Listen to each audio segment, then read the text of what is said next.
Hello, good morning, जोहार, मैं संजय और आप देख रहे हैं न्यूज झारखंड। चलिए जानते हैं झारखंड की आज की 25 मुख्य बड़ी खबरों को। उद्घाटन से पहले ही पटना रांची वंदे भारत एक्सप्रेस ट्रेन पर पथराव, गेट का शीशा टूटा। पटना रांची वंदे भारत एक्सप्रेस ट्रेन के उद्घाटन से पहले ही खिड़की का शीशा टूट गया है। पटना से रांची के बीच रविवार को तीसरे ट्रायल के दौरान झारखंड के बरकाकाना स्टेशन के पास यह घटना घटी। बताया जा रहा है कि एक पत्थर आकर ट्रेन को लगा, जिसके बाद पहली बोगी के गेट पर लगा शीशा चटक गया। हालांकि ट्रेन पर जानबूझकर किसी ने पथराव किया है या रास्ते में कोई पत्थर उड़कर शीशे पर लगा है, इस बारे में जानकारी अभी स्पष्ट नहीं हो पाई है। पटना और रांची के बीच वंदे भारत एक्सप्रेस ट्रेन का शुभारंभ 27 जून को होना है।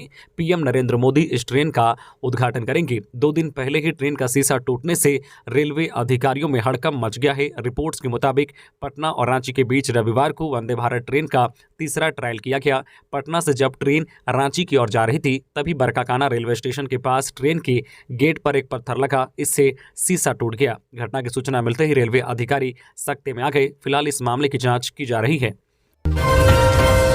मानसून ने गिराया झारखंड का तापमान, रांची समेत आसपास के इलाकों में हुई झमाझम बारिश। राज्य में मानसून पूरी तरह से सक्रिय हो गया है। राज्य के उत्तर पश्चिमी भाग यानी पलामू, गढ़वा, चतरा, कोडरमा, लातेहार और लोहरदगा के कुछ हिस्सों को छोड़कर क्षेत्र में मानसून का असर भी दिखना शुरू हो गया है। राजधानी रांची के मौसम की बात करें तो यहाँ का मौसम रिमझिम बारिश के बाद बदल गया है। तापमान में 10 डिग्री तक की गिरावट दर्ज की गई है। दिन भर रिमझिम फुहारों ने राजधानी के मौसम की फिजा बदल दी। बारिश के बाद यहां के तापमान में भी काफी गिरावट आई है। अब तक राजधानी के लोगों को तेज बारिश का सुख प्राप्त नहीं हुआ है। बताया जा रहा है कि अगले 5 दिनों में पूरे राज्य में झमाझम बारिश होने की संभावना है। मौसम विभाग ने अगले 24 घंटे में रांची समेत आसपास के क्षेत्रों में तेज बारिश होने की संभावना जताई है।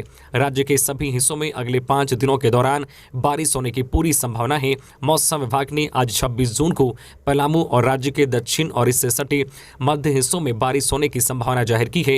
हालांकि कई क्षेत्रों में वज्रपात के साथ ठनका गिरने की भी संभावना जाहिर की गई है। इसलिए खराब मौसम होने पर सतर्क रहें, सुरक्षित रहें। सहायक अध्यापकों ने घेरा एमएलए आवास, कहा वादा पूरा करे नहीं तो अंडे टमाटर से स्वागत के लिए तैयार रहे मंत्री विधायक। वेतनमान की मांग को लेकर टेट पास सहायक शिक्षकों ने रविवार को गिरिडीह विधायक सुदीव्य कुमार के आवास का घेराव किया। झारखंड राज्य टेट सहायक अध्यापक समन्वय समिति के बैनर तले सैकड़ों शिक्षक पैदल ही विधायक आवास के पास पहुंचे। हाथ में तख्ती लिए शिक्षकों के द्वारा खूब नारेबाजी की गई। सहायक शिक्षकों ने राज्य सरकार पर वादा खिलाफी का आरोप लगाया। इनका कहना था कि वर्तमान सरकार के मुखिया ने हर जगह कहा था कि सरकार बनते ही 3 माह के अंदर सभी सहायक अध्यापकों को वेतन मान दूंगा, लेकिन ऐसा हुआ नहीं। शिक्षकों का कहना है कि वर्तमान में त्रिपुरा, हिमाचल प्रदेश, उत्तराखंड, बिहार, पंजाब जैसे राज्यों में शिक्षकों को वेतन मान दिया गया है, लेकिन झारखंड सरकार इस दिशा में सार्थक पहल नहीं कर रही है। ऐसे में विधायक के आवास का घेराव किया गया। यहां आवास का घेराव कर रहे झारखंड राज्य टेट सहायक अध्यापक समन्वय समिति के नेताओं ने कहा है कि उनकी मांग पूरी नहीं हुई तो राज्य के मंत्री महागठबंधन के विधायक को क्षेत्र में घुसने नहीं दिया जाएगा। क्षेत्र आने पर काला झंडा दिखाया जाएगा, अंडे और टमाटर से मारा जाएगा। 2024 में पीएम मोदी के विजय रथ को रोकने की विपक्ष की कयावत हुई तेज। शिमला बैठक से पहले रणनीति बनाने में जुटा जेएमएम। 2024 में प्रधानमंत्री नरेंद्र मोदी के विजय रथ को रोकने की विपक्ष की कयावत तेज हो गई है। बिहार में हुई विपक्षी एकता की पहली बैठक के साथ ही झारखंड में सीटों की दावेदारी पर भी माथापच्ची तेज हो गई है। सत्तारूढ़ झारखंड मुक्ति मोर्चा झामुमो शिमला में होने वाली गठबंधन दलों की अगली बैठक से पहले लोकसभा सीटों के चयन पर विमर्श में जुट गया है। इसे अंतिम रूप देने के लिए 4 जुलाई को झारखंड मुक्ति मोर्चा की केंद्रीय समिति की विस्तारित बैठक बुलाई गई है। रांची के सोहराय भवन में होने वाली मोर्चा की बैठक में केंद्रीय समिति के सारे सदस्य उपस्थित रहेंगे। इसके अलावा जिला समितियों के अध्यक्ष एवं सचिव को बैठक में बुलाया गया है। गुमला के जारी में वज्रपात से 10 मवेशियों की मौत। जारी प्रखंड के सीसी करमटोली पंचायत स्थित बुमलेत गांव में वज्रपात से 10 मवेशियों की मौत हो गई। इसमें बुमलेत गांव की सुंगति देवी के एक बैल और एक गाय और जरडा पंचायत के हुटार गांव निवासी हीरानंद रौतिया के 8 बकरी की मौत रविवार को हो गई।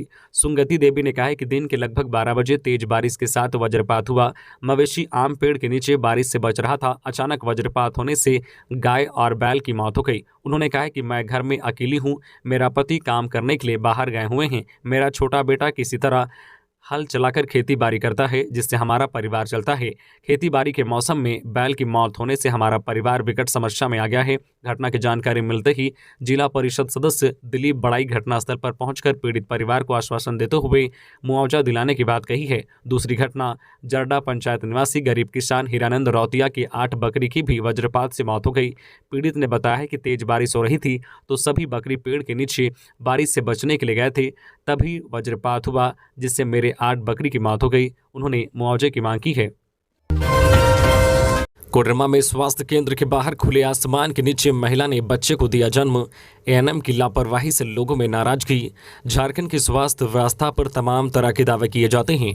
स्वास्थ्य झारखंड सुखी झारखंड का स्लोगन आपको हर जगह दिख जाएगा, लेकिन इसकी सच्चाई यही है कि आज भी कई जगहों पर खासकर ग्रामीण इलाकों में अस्पताल या फिर पीएचसी ठीक से काम नहीं कर रहे हैं। जो तस्वीरें कोडरमा में दिखी है वे स्वास्थ्य विभाग पर काली की तरह है। स्वास्थ्य विभाग की लापरवाही के कारण ही जयनगर प्रखंड में एक महिला को स्वास्थ्य केंद्र के बाहर खुले आसमान के नीचे बच्चे को जन्म देना पड़ा। जानकारी के अनुसार जयनगर प्रखंड स्थित कुशाहन स्वास्थ्य केंद्र के सुगासाक में एक महिला आरती देवी प्रसव के लिए पहुंची थी, लेकिन जब वह स्वास्थ्य केंद्र पहुंची तो वहां ताला लगा था। स्वास्थ्य केंद्र के बाहर महिला दर्द से तड़पती रही, लेकिन उसे देखने के लिए वहां पर ना तो कोई डॉक्टर था और ना ही किसी स्वास्थ्य कर्मी का पता। हालांकि महिला को ऐसे तड़पते देख आसपास की महिलाएं वहां आई। महिलाओं ने देखा कि प्रसूता किसी भी वक्त बच्चे को जन्म दे सकती है। इसके बाद उन्होंने तुरंत वहीं पर प्रसव कराने का इंतजाम किया। थोड़ी देर के बाद महिला ने खुले आसमान के नीचे एक बच्चे को जन्म दिया। स्वास्थ्य केंद्र की इस लापरवाही से स्थानीय लोगों में भारी नाराजगी और गुस्सा है। उनका आरोप है कि स्वास्थ्य केंद्र की एएनएम अक्सर केंद्र पर नहीं पहुंचती है और वहां ताला लगा रहता है। स्थानीय लोगों का कहना है कि स्वास्थ्य केंद्र में दवाइयां भी ठीक से नहीं मिलती है, जिससे लोगों को परेशानियों का सामना करना पड़ता है। बहरहाल प्रसव के बाद महिला अपने घर लौट चुकी है। लोगों ने बताया कि फिलहाल महिला और उसका बच्चा पूरी तरह से स्वस्थ है। जेएमएम छोड़ दर्जनों युवाओं ने थामा आजसू का दामन। कहा, इस सरकार में वर्तमान और भविष्य दोनों अंधेरे में। आजसू सुप्रीमो सुदेश महतो के कांके रोड वाले आवास पर रविवार को झारखंड छात्र मोर्चा जेएमएम के पूर्व जिला अध्यक्ष अभिरंजन तिवारी एवं पूर्व सचिव अंकित सिंह के नेतृत्व में पलामू प्रमंडल के दर्जनों युवाओं ने आजसू पार्टी का दामन थामा। इस दौरान सुदेश महतो ने कहा है कि पढ़े लिखे युवाओं के आगे आने या राजनीति में सक्रिय होने से ही सामाजिक लड़ाई को गति दिया जा सकता है। जल्द ही पलामू प्रमंडल में प्रमंडल स्तरीय जन संवाद कार्यक्रम का आयोजन किया जाएगा। हॉकी की चैंपियन बेटियों की घर वापसी पर हॉकी सिमडेगा ने किया भव्य स्वागत। इन 3 खिलाड़ियों का हुआ था चयन। 2 जून से 11 जून 2023 तक जापान के काका मेघारा में आयोजित महिला जूनियर एशिया कप हॉकी प्रतियोगिता में भारतीय टीम पहली बार चैंपियन बनी। इस टीम में सिमडेगा जिला की 3 खिलाड़ी दीपिका सोरेंग, महिमा टेट्टे और रोपनी कुमारी भी शामिल थे। इन तीनों ने शानदार प्रदर्शन किया और एशिया कप में चैंपियन होने के बाद रविवार को पहली बार अपने गृह जिला पहुंची। सिमडेगा आगमन होते ही हॉकी सिमडेगा के नेतृत्व में हॉकी खिलाड़ियों ने उनका शानदार स्वागत किया। हरियाणा और पटना की एजेंसी श्रावणी मेला में करेगी सफाई। 2 करोड़ 22 लाख में हुई डील। स्थानीय लोगों को भी मिलेगा अवसर। विश्व प्रसिद्ध श्रावणी मेले में जम्मू और कश्मीर के अमरनाथ यात्रा में सफाई का काम करने वाली लॉर्ड शिवा एजेंसी और पटना के डायनेमिक एजेंसी को संयुक्त रूप से सफाई कार्य दिया गया है। नगर आयुक्त शैलेंद्र कुमार लाल की अध्यक्षता में हर बिंदुओं पर चर्चा करने के उपरांत टेंडर को फाइनल किया गया है। दोनों एजेंसी को कुल 2 करोड़ 22 लाख रुपए में काम दिया गया है। वंदे भारत ट्रेन पर रामगढ़ के बरकाकाना में पथराव की अफवाह फैली। रविवार को वंदे भारत ट्रेन पर बरकाकाना क्षेत्र में पथराव होने की अफवाह फैल गई। सोशल मीडिया पर भी यह खबर वायरल होने लगी, लेकिन पत्थरबाजी की खबर महज अफवाह थी। वायरल खबर में दिखाया गया कि वंदे भारत का एक शीशा चटका हुआ है। इस संबंध में रेलवे के सहायक सुरक्षा आयुक्त मनोज कुमार श्रीवास्तव से पूछे जाने पर कहा कि ट्रेन पर पथराव नहीं हुआ है, किसी और कारण से केवल एक शीशा चटका है। बरकाकाना के स्टेशन मैनेजर पीके गांगुली ने भी कहा है कि वंदे भारत पर बरकाकाना क्षेत्र में पथराव होने की कोई सूचना नहीं है। खुशी का पल गम में बदला। देवघर में शादी में जा रही महिला की सड़क हादसे में मौत, परिवार के 5 लोग घायल। घटना से सनसनी। बड़ी खबर देवघर से, जहां देवघर सुल्तानगंज मुख्य मार्ग स्थित कोठिया के पास बस की चपेट में आने से शादी समारोह में जा रही टोटो में सवार एक महिला की मौत हो गई, जबकि इसके परिवार के अन्य 5 सदस्य घायल हो गए हैं। सभी घायलों का इलाज सदर अस्पताल में चल रहा है। मौके पर पुलिस पहुंचकर स्थानीय लोगों से घटना की पूरी जानकारी लेते हुए बस को जब्त कर लिया है। बताया जा रहा है कि मृतक रेखा देवी जसीडी थाना क्षेत्र के नावाडी की रहने वाली थी। रेखा देवी जो है अपना बेटा, बहू, पोता, पोतियों के साथ अपने भाई के बेटे की शादी में बारगिया टोटो से जा रही थी, तभी यात्री बस अनियंत्रित होकर टोटो में टक्कर मार दी, जिससे यह घटना घटी। जनता को राजभवन आने की जरूरत नहीं, राजभवन ही जनता के बीच जाएगा, धनबाद में बोले राज्यपाल। राज्यपाल सीपी राधाकृष्णन रविवार को धनबाद दौरे पर रहे। धनबाद आगमन पर महामहिम का भव्य स्वागत हुआ। अपने धनबाद दौरे पर उन्होंने टुंडी प्रखंड के कमारडी पंचायत के लोगों से सीधा संवाद किया। अलग झारखंड राज्य बनने के बाद पहली बार कोई राज्यपाल घनघोर उग्रवाद प्रभावित प्रखंड में आए हैं। राज्यपाल के दौरा और संवाद कार्यक्रम को लेकर प्रशासनिक महकमा ने पंचायत भवन को नया लुक दे दिया था। सुरक्षा के भी पुख्ता इंतजाम किए गए थे। राज्यपाल ने रविवार को कमारडी पंचायत में संवाद कार्यक्रम को संबोधित करते हुए कहा है कि जनता को राजभवन आने की जरूरत नहीं है, बल्कि समय समय पर राजभवन ही जनता के बीच जाएगा। उन्होंने कहा है कि संवाद कार्यक्रम का उद्देश्य जनता की समस्याओं को समझना और झारखंड को जानना है। चक्रधरपुर के पंप नदी में दोस्तों के साथ नहाने गया एक नाबालिग डूबा। पश्चिमी सिंहभूम जिला अंतर्गत चक्रधरपुर थाना क्षेत्र के पंप नदी में डूबने से 15 वर्षीय अनमोल राय की मौत हो गई। बताया गया है कि रविवार को चक्रधरपुर के टोकलो रोड निवासी फैलू राय का पुत्र अनमोल राय अपने 3 दोस्तों के साथ पंप नदी में नहाने गया था।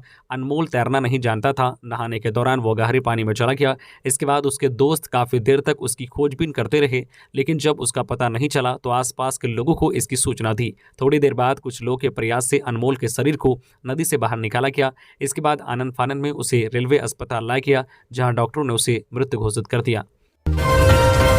धनबाद में पत्थर से कुचलकर महिला की हत्या, सड़क के किनारे मिला शव, पति संग चल रहा था विवाद। झारखंड के धनबाद जिले के तीसरा थाना क्षेत्र में एक महिला की लाश मिली है। महिला का चेहरा और सिर जो है पत्थरों से कुचला हुआ था। सूचना के बाद पुलिस मौके पर पहुंची और शिनाख्त कराई। पुलिस ने शव को कब्जे में लेकर पोस्टमार्टम के लिए भेज दिया। महिला के भाई ने महिला के पति पर हत्या का आरोप लगाया है। पुलिस का कहना है कि मामले की तफ्तीश की जा रही है। मोदी के विकास रथ को रोक विपक्षी फिर से लगाना चाहते हैं देश में आपातकाल। बाबूलाल, कांग्रेस देश को आज़ादी दिलाने का श्रेय लेने वाली पार्टी अपने आप को बताती है। उसी कांग्रेस के तत्कालीन प्रधानमंत्री इंदिरा गांधी ने 25 जून 1975 को देश में आपातकाल लगाकर देश की आवाज़ को बंद करने का घिनौना कृत्य किया। देश को बांटकर राजनीति करने वाला दल, विपक्षी सभी दल आपस में मिलकर चोर चोर मौसेरे भाई वाला कहावत को चरितार्थ कर रहे हैं। ये बातें भाजपा विधायक दल के नेता बाबूलाल मरांडी ने रांची विधानसभा एवं हटिया विधानसभा में आपातकाल दिवस एवं मोदी के नेतृत्व में केंद्र सरकार के 9 वर्ष पूरे होने पर आयोजित जो है प्रबुद्ध सम्मेलन में कही। गुमला में डायन बिसाही में घर पर हमला, महिला को लाठी डंडे से पीट कर मार डाला, पति व ननद समेत 3 घायल। सिसई थाना क्षेत्र के नगर चड्डी टोली गांव में डायन बिसाही में गांव के ही 12 से 15 लोगों ने शनिवार की रात करीब 10:30 बजे एक परिवार पर हमला कर दिया। इस दौरान 55 वर्षीय सालो देवी की लाठी डंडे और टांगी से पीट कर हत्या कर दी। वहीं मृतक के पति आह्लाद लोहरा 60 वर्षीय, बहन सबिता कुमारी 50 वर्षीय व ननद लक्ष्मी कुमारी 42 वर्षीय को मारकर गंभीर रूप से घायल कर दिया। घटना की सूचना मिलते ही थानेदार आदित्य कुमार चौधरी नगर गांव निवासी समाजसेवी दामोदर सिंह को घटना की जानकारी देते हुए तुरंत नगर चडरी टोली गांव भेजा और एसआई राहुल झा के साथ वे खुद घटनास्थल पर पहुंचे। तब तक सभी लोग मौके से फरार हो गए थे। इस कारण अन्य जो है 3 घायलों की जान बच गई। मानव तस्करी की शिकार सारंडा की एक बेटी दिल्ली से बरामद, एक तस्कर गिरफ्तार, दूसरा फरार। पश्चिमी सिंहभूम जिला अंतर्गत सारंडा क्षेत्र के दुइया गांव से मानव तस्करी की शिकार एक युवती दिल्ली के पश्चिम विहार से बरामद हुई है। 2 साल पहले सारंडा की यह बेटी मानव तस्करी की शिकार हुई थी। छोटा नागरा थाना प्रभारी उमाशंकर वर्मा दिल्ली के पश्चिम विहार थाना पुलिस के सहयोग से पश्चिम विहार निवासी वैभव गुप्ता के घर से इस युवती को बरामद किया है। शनिवार की शाम उसे चाईबासा स्थित CWC में पेश किया गया, जहां से उसे जरूरी औपचारिकता को पूरा करने के बाद उसे परिजनों को सौंप दिया गया है। बोकारो में मजदूरों पर लाठीचार्ज मामले में पूर्व मंत्री ने सीआईएसएफ के खिलाफ किया केस, कहा कंपनी छीन रही हक। बोकारो के बीएसएल के प्रशासनिक भवन के समक्ष पूर्व मंत्री केएन त्रिपाठी के द्वारा वार्ता में जाने के दौरान हुए लाठीचार्ज में दर्जनों मजदूर घायल हो गए। घायल मजदूरों को सदर अस्पताल बोकारो में भर्ती कराया गया है। इसमें महिला मजदूर भी शामिल हैं। लाठीचार्ज के बाद बोकारो स्टील प्रबंधन ने पूर्व मंत्री केएन त्रिपाठी और मजदूर नेताओं को वार्ता के लिए बुलाया। लगभग 2 घंटे की वार्ता के बाद भी मजदूरों के हित में कोई नतीजा नहीं निकला। वार्ता से निकलने के बाद केएन त्रिपाठी ने सीधे सदर अस्पताल पहुंचकर घायल मजदूरों का हालचाल जाना। इसके बाद उन्होंने बीएस सिटी थाना पहुंचकर अधिकार क्षेत्र से बाहर आकर लाठीचार्ज करने के मामले में सीआईएसएफ के खिलाफ मामला दर्ज कराया। पश्चिमी सिंहभूम के मनोहरपुर में बाइक चोर गिरोह का खुलासा, 3 आरोपी गिरफ्तार। पश्चिमी सिंहभूम जिला अंतर्गत मनोहरपुर थाना की पुलिस ने बाइक चोर गिरोह का खुलासा किया है। पुलिस ने जमशेदपुर समेत विभिन्न जगहों से बाइक चोरी के मामले में 3 युवकों को गिरफ्तार कर जेल भेज दिया है। पुलिस ने इनकी निशानदेही पर जमशेदपुर के ओलीडी तथा अन्य जगहों से चोरी की गई 3 बाइक भी बरामद किया है। तीनों बाइक को जब्त कर मनोहरपुर थाना में रखा गया है। झारखंड में हाथियों का आतंक, जंगल में गए शख्स की पटक कर ले ली जान।